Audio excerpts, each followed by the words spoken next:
மயான பூமியில மக்கள் பொதுவாக ஒரு இறுதி சடங்குக்காக சங்கமிக்கக்கூடிய ஒரு இடமாகத்தான் நம்ம இது பார்த்துருப்போம். இப்ப பாத்தீங்க அப்படின்னா ஒரு இடத்துல சடலம் எரியுது, அதற்கு எதிர்த்தாப்புலயே சாமியை கும்பிடுறாங்க.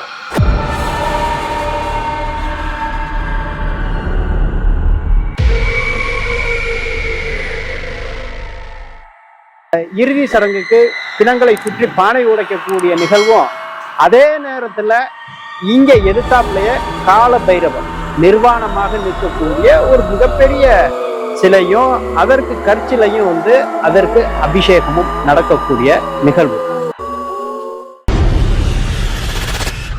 சிராப்பள்ளியில காவேரியோட தென்கரையில மயான பூமியில மக்கள் பொதுவாக ஒரு இறுதி சடங்குக்காக சங்கமிக்கக்கூடிய ஒரு இடமாகத்தான் நம்ம இது பார்த்துருப்போம்.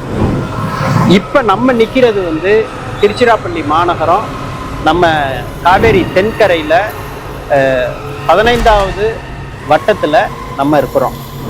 இங்க பார்த்தோம் அப்படின்னா வித்தியாசமான நிகழ்வு இருக்கு.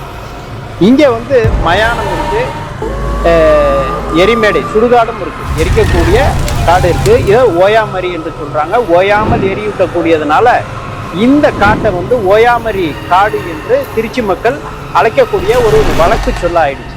ஆனா இப்ப பாத்தீங்க அப்படின்னா ஒரு இடத்துல சடலம் எரியுது, அதற்கு எதிர்த்தாப்புலயே சாமியை கும்பிடுறாங்க.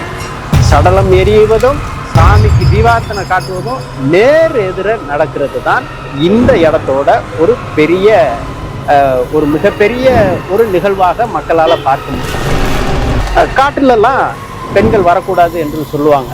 ஆனா இப்ப ஒரு பக்கம் எரிக்கும் பொழுது ஒரு இறுதி சடங்குக்கு பிணங்களை சுற்றி பானை உடைக்கக்கூடிய நிகழ்வும், அதே நேரத்துல இங்க எதிர்த்தாப்புலயே கால பைரவர் நிர்வாணமாக நிற்கக்கூடிய ஒரு மிகப்பெரிய சிலையும் அதற்கு கற்சிலையும் அதற்கு அபிஷேகமும் நடக்கக்கூடிய நிகழ்வு.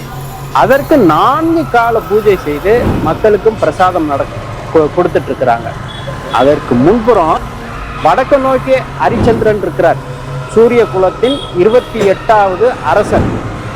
அவர் தான் வாய்மைக்கு ஒழுக்கத்துக்கு எல்லா இதுலேயும் நேர்மையான நபர்.